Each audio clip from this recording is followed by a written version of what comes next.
Hello and welcome to another one of these nerd outs.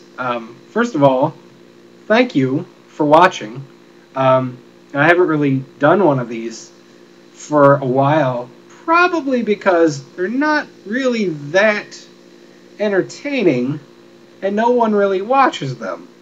But at any rate, um, as I record this, it is a Saturday on which I had to work, and after work, I went to the Goodwill, not far from where I work. I kind of stopped going there for a while because I kind of stopped finding things worth buying there for a little while. But recently, in the last couple weeks or so, I started going again and haven't found a whole lot. But today, I came home with a nice little haul of not a ton of stuff, so hopefully this won't take a ton of time to show you. I would like to not do like a 50-minute video, but we'll see what happens. I will get to the records first, although I have some CDs also right here that I found, because I always call these things records from such and such a place, so we should probably do the records before non-record items. I was surprised to walk into the Goodwill today and find two full crates of records, and like 85% of them were not there the last time that I went. I did only find four things. Actually, I found more like a dozen things, but some of them were just trashed beyond repair. Particularly, any thrift store shoppers or crate diggers will probably be fully aware of this fact. But if you ever find anything on the Motown label, like at all, there's a good chance that you'll be really excited when you find it, and there's an even better chance that when you take the record out of the sleeve, it'll just be scratched or filthy or just beyond belief in terms of being in terrible condition. It's really hard to find Motown stuff that anybody actually took care of. If they did take care of it, you're going to find it in someone's record collection still today, not so much at a Goodwill. But so that stuff aside, all the crap that I couldn't buy because it was just ruined or filthy or whatever, I did find a couple kind of neat things. We'll start with probably the most ridiculous thing first, and that would be the soundtrack. Well, let's be more specific. Music from the television series Miami Vice, starring Don Johnson and Philip Michael Thomas. Naturally, you get the main theme, written by Jan Hammer, Smuggler's Blues, In the Air Tonight by Phil Collins, and a couple of other instrumental pieces by Jan Hammer. Oh, there's also a song on here called Vice, performed by Grandmaster Melly Mel. I don't think that's a piece of music I'm familiar with that I've ever heard. This, and I will say this now, all of these records were marked $1, but were half off today, so each one of these was 50 cents. To save me from saying how much they cost each time, because that's dumb, since they're all the same. There's only four of them. Get that out of the way. They're all 50 cents. The Best of Earth, Wind, and Fire, Volume 1, was on Columbia, or more specifically the Arc label, distributed by Columbia. It's got a little gatefold cover with a bunch of pictures of the Earth and also the wind, and I would assume the fire as well.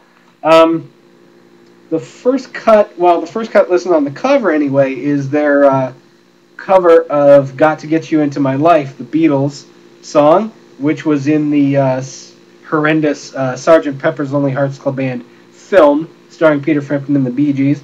This has got, Shining Star, and that might be the only other Earth, Wind, and Fire song I know by name that's on here. There was a lot of this sort of kind of funk and soul kind of stuff there that I found. Some of it I just didn't really know what it was and wasn't really going to take a chance on it. Some of it I looked at and was, in disgusting condition. But also on the funk soul tip, the Brothers Johnson Right on Time LP. It's released on A&M in 1977. This is in pretty nice condition. It was produced by Quincy Jones. I don't know any of these songs by name other than their rendition of Shuggie Otis's Strawberry Letter 23 is on here. The original version was on Shuggie's album Freedom Flight, which I have a copy of in the other room. It's a nice record. Lastly, this kind of made me mad in a way when I found it, although also excited. Anyway, this is Donald Fagen from Steely Dan. His, I believe, first solo record, The Nightfly, was released on Warner Brothers in 1982. It made me mad because I already own a copy of this, which I haven't listened to yet. Although I do like this album. I've heard songs from it, and I like it as far as I know. But I own a copy of this that I bought a few months ago for like $8, possibly $9. This one cost me 50 cents, and that's why it makes me mad.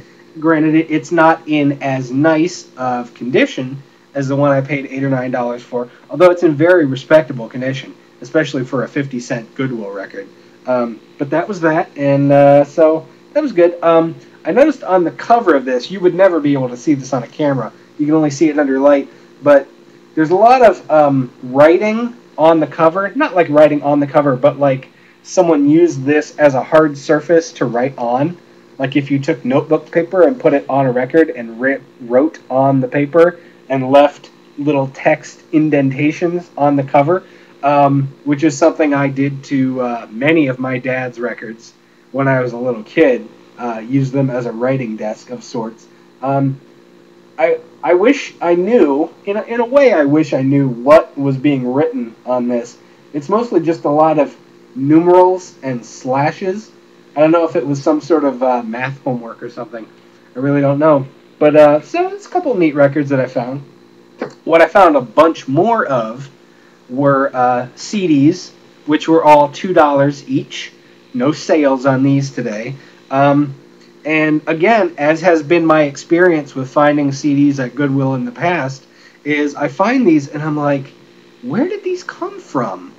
And why did someone not want them? And why did they just get rid of them at no profit for themselves at Goodwill? Questions I don't have answers to. But I found some more neat CDs at Goodwill today, all for $2. In no particular order other than the order that they're in my hand, I guess. First is Jethro Tull's Thick as a Brick, which is split into 2 tracks, as the record was, although it's essentially one song is the entire length of the record, about 44 minutes, but split into 2 tracks. As you can see, not much information really needs to be provided on the back cover, the track list, such as it is. I do own more than one copy of this on vinyl, replete with the deluxe fold-out newspaper cover. I don't know how much of that was really preserved in the booklet. I haven't looked through the booklet yet. But this is definitely a CD from the early days of CDs. I believe this is on, yes, Chrysalis. And, yeah, not a whole lot going on in terms of packaging. Probably not a whole lot of care put into the mastering either, as was the case with CDs in the early days. But anyway, forward we go. This CD by the 60s garage rock group, sort of proto-punk and vaguely psychedelic, the Electric Prunes, most known for their Nuggets era classic, Had Too Much to Dream Last Night, which is on here, some version of it, I don't know. The CD is called Lost Dreams. I don't know really, I'm not familiar with their work other than their one hit, such as it is. So I don't really know if there, if there's anything particularly special about these songs or the versions of these songs that are on this CD. I don't really know. It was on the Birdman label, released in 2000. It was distributed by Revolver/Midheaven. So again, it makes me wonder who bought this and where and when and why did they just dump it at Goodwill. I don't know. But this was also a nice find. David Cross his second standing-up comedy joke-telling CD. It's not funny. Um, was released on Sub Pop in 2004. The thing I've touched on this before, but the thing that bothers me about the Goodwill is the way that they tape all their CD cases shut. I just, you know, with total disregard, will always cut the tape open with my thumbnail in order to see if the CD is like scratched and butchered beyond belief, because it's happened to me before that I've bought CDs that I didn't bother to look at. Now I always look. Again, specifically I mentioned that because the thing that bothers me about that, with jewel cases it's okay, I guess, and even like price tags I don't mind too much, but a thing like this that's not in a jewel case, it's kind of like a cardstock kind of sleeve, the fact that it has tape on it kind of bugs me. You know, chances are pretty good I'll never bother to like trade any CDs in that I own or anything. I almost never get rid of anything. And so it won't really matter in terms of like resale value or anything like that that it has tape on it. Who cares? I don't really mind that much, but it kind of sucks, you know, for like cardstock covers and stuff like that. We'll go to these. I found 2 discs by Nick Drake. 5 Leaves Left, and also Brighter Later. This Brighter Later is the Island Chronicles reissue from 2000. 5 Leaves Left is the Hannibal edition, which was sort of a sister label to Rykodisc. I thought that the Nick Drake reissues were actually on Rykodisc proper, but this one is on Hannibal, so maybe I had it wrong all along. I don't know, because I've never bought a Nick Drake CD before, but I got these, and they were cheap. This comes in a slip case, so the original album cover art is on the front of the booklet. This is different art, and this was taped closed on both sides, so I had to slice through all kinds of tape in order to just get to the case and cut that tape open, and the disc is in perfectly fine condition. Again, I have to wonder where and when these were bought and why they were just gotten rid of. I don't totally understand it, but anyway. Here's an old-ass CD. Well, actually, it's not that old, because it was this CD was apparently issued in 2000. It is a CD edition of the band Curved Air's album Air Conditioning. I'm not actually... Now that I think about it, I don't know that I've ever heard this band. I know them to be a English progressive rock group of the 70s. I know that at one point Stuart Copeland, the drummer from The Police, was in this group prior to The Police, of course. But yeah, this was a thing. This was reissued on some weird budget label distributed by Warner Brothers. It's Collector's Choice Music. Okay. The booklet looks to be very slim, but the CD is in very good shape and was inexpensive, and I'm interested in hearing this soon. Well, it won't be soon, because all of these CDs right here are things I have not yet listened to. If you've ever wondered why I have these in the back, this basket and this little thing, this is all the shit I have not yet listened to. And this goes back a few months. At least. I don't want to say several, but a few. So after I listen to all this, plus some stuff that I have out in the living room that I may talk to you about another day, this is one thing that I'll get to, you know, like a year from now maybe. Finally, this is an interesting thing that caught my attention, and I'm very curious to hear. This is a CD by the late Phil Hartman of Saturday Night Live fame and actor in many, many films of comedy nature. This CD is called Phil Hartman's Flat TV. It was issued by Laugh.com in, I guess, like 2002. This was apparently recorded around 1989.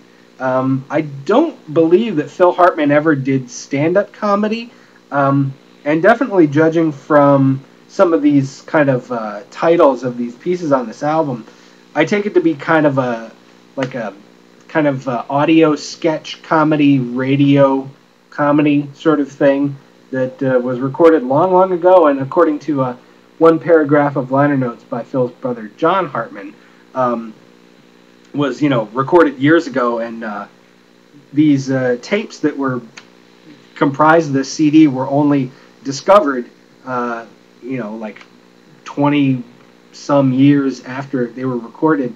So, as you know, if you know me, or if you've watched some of these dumb videos before, I love comedy. I love comedy albums, and this is definitely something I'm interested in hearing soon to see, exactly what kind of stuff this is, since I know it's not stand-up. Blah, blah, blah, blah. That's about all I have to say about that, and that's all the stuff that I bought today. Relatively brief video. That's got to make you happy, assuming you decided to watch this voluntarily in the first place. Not sure why you would, but at least it didn't take up too much of your time. I do appreciate you watching. Leave comments below if you feel like it. I still am on Twitter, although I don't use it much, and I also have a thing on Tumblr. If you care, if you have any interest in what I do in those places on those things, links will be down there, because I'm one of these people that points outside of the frame of the video to show you where stuff is. I guess that's it. That's all I got. Thanks for watching.